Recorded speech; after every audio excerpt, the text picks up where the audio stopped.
Hello everyone, I'm Richard Seabrook, and today we're just making a video to show off Gunsmith, which is a new game I've been designing for a while.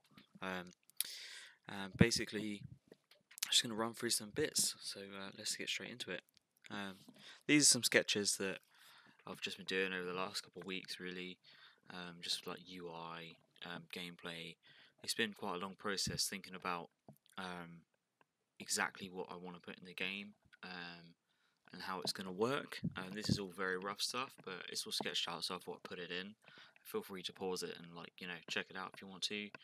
But really, you're going to see a lot of this in game in a second. So let's hop over to there, and I'm just going to cut to some footage that I've already recorded. So yeah, cheers. Okay, right, let's do this. Right, so welcome to Gunsmith version 0003, so it's still super early days, but we've actually already made some pretty decent progress over the last week or so, so I just thought we would go over what's happening really.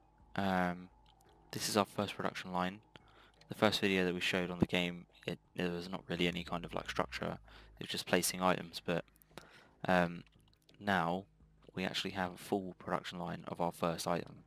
We still haven't done the bits of we can make stuff move, like we do have that down, like I believe, yeah, we have got it working here, but we just haven't sorted out for these items at the moment because we've got basically script them all to work through the machines. But this is basically the first production line. It doesn't have to be this complex. I just made it quite fancy just to show it off a bit. In reality, when you're playing the game, I guess it'd be much smaller. You would just have like these machines not having so much connection. But let's go over it anyway. So basically, we have a dispenser, which you can select the material coming out of that dispenser as long as you have it in the warehouse. That will then go down the line. You can then ask, well, hopefully this is what we're aiming for. You'll be able to ask the cutter what you want it to cut into, and in our case, we wanted it cut into glove sections, right? But the bottom of the glove sections needed to be reinforced. Yeah, so with that little reinforcing bit. So with this dispenser, we ask it just to put out one of the plastic cubes. That then goes through the heating element, which does have a light, but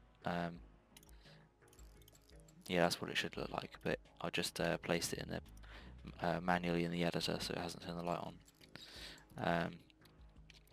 So yeah, that will then take it up to a certain temperature. Then the forming machine, you'll be able to select what you want it to form into. And then obviously we want it to form into the reinforced bit of the glove, right? After you've done that, those two sections will come into the merger machine. It comes out as one. And that is the reinforced piece on the actual glove, right? And then that gets sewn on by these two. In reality, I think because it's quite a basic one, it'll only be one sewing element. But then again, I don't know, if it goes past those two, it might be cool. Into a boxing machine, I think I might change this, but so far it's alright. And then I think once you get to say like 100 units, it's then going to box it up and spit it out. That's going to then travel down here, go down here, and hit the end of your conveyor belt. And at the end of your conveyor belt, that will then linger around for like 3 or 4 seconds or something, and then it will switch over to your storage racks, which are here. So like I say, everything's PBR rendering. I left that in the chat group on Discord, and that's the very first conveyor belt that we have.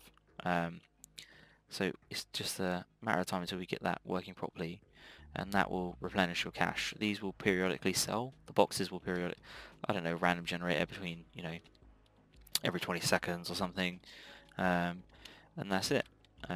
We've just implemented the UI as well, or a decent amount of it.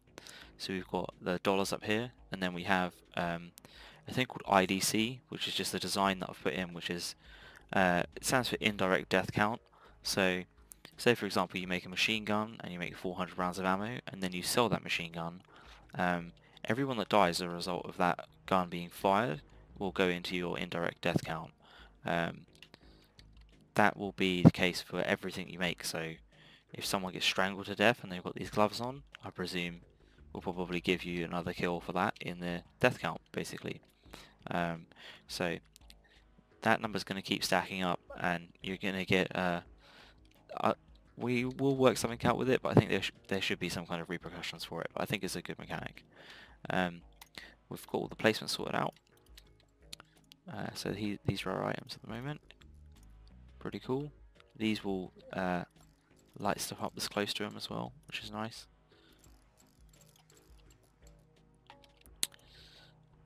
Yeah, so at the moment we're steaming ahead with this project. It's really nice. So this is not all the content, but a lot of it, to be honest. So yeah, merging machine that like puts two into one, and then this just sews stuff, you know. I think with the sewing, I don't want to have to select a particular item. It will just be like, how many sewing passes does this piece of accessory need? So like a Kevlar vest, well, not a Kevlar vest, like a piece of body armor, for example, will be, you know, 2 passes or 3 passes. So basically, like that will just stack up like level 1, 2, or 3 sort of thing. So yeah, if you need 3 for a vest, then you just send it through 3 of these, and then it's good to go. Still trying to think about how to go around if you set up the line incorrectly. I think you might just get 40 product, and you'll have to recycle it. But in general, this is what we got. We've got the money subtracting now. We've got our UI up here, so you've got resources. This will show the player everything they've got. You're going to need a raw resource, and you're going to have to refine that right from the beginning to make what you want to do. There's build menu. We're going to have gas, water, and electric on the bottom. So all of these things will have an electrical supply unit, and water, we'll be using that to cool stuff down. So you will have to heat stuff up, and you will also have to cool it down, especially when you're working with metals. And then gas will be for stuff like the foundry, I think, that we're working on at the moment. So yeah, and then also we have a research tree and the global market there. We want that indirect death count to have a drop down box, and it will tell you why and when and like how. Well, maybe not how, because that would be crazy amount of descriptions, but you know, a rough breakdown of what happened. So yeah, that's it for now. Hope you like what you see, and we'll be back with another update soon. Yeah, all the best.